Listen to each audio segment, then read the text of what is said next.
الماتش ديال اليوم تونس وطنزانيا، اغلبيه فينا كان تيرشح باللي راه تونس غتربح طنزانيا. تونس دخلات قوه في الماتش غربي. الدقائق الاولى كان غيماركي البيت الاول، نورها تونس ضغطات داج محاولات ولكن بدون فائده. من بعد تنشوفوا ان الطنزانيين انهم حاولوا يدخلوا في الماتش، حتى هما ولاو تيبادروا، ولاو تيهاجموا، ولاو تيديروا محاولات، ولكن حتى لهنا مزيان. تونس رجعات عاوتاني في الايقاع، واحد الضربه خطا استغلها لاطاكون ديال تونس مزيان وتاتى لهم بيلانتي الدقائق الاخرى في بروميير ميطا اللي استغلها غربي بشكل صحيح وقدر يماركي البيت الاول. دوزيام ميطا ما جاتش تونس ما كايناش دوزيام ميطا تونس. مع البدايه ديال دوزيام ميطا ماركاش عليهم المنتخب التنزاني.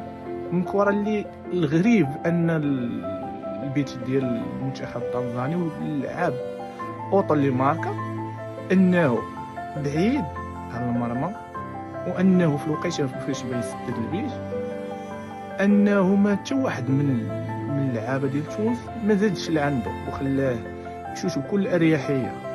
زيد على ان الكارديان ما دارش واحد ردة الفعل اللي تنقولوا حنايا، رغم من انه كان شد واحد البوزيسيون اللي خول ليه انه يشد ديك الكره بسهوله.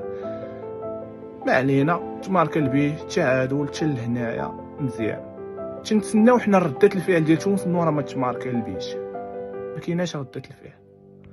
زيد عليها حتى التغيير اللي داروا المدرب انه شرك اللعاب كما تقولوا حنا الحارس القاضي فرجاني ساسي اللي زاد بطء العمليه ديال البناء ديال تونس وخلى ان الكره تدرج بواحد الشكل ثقيل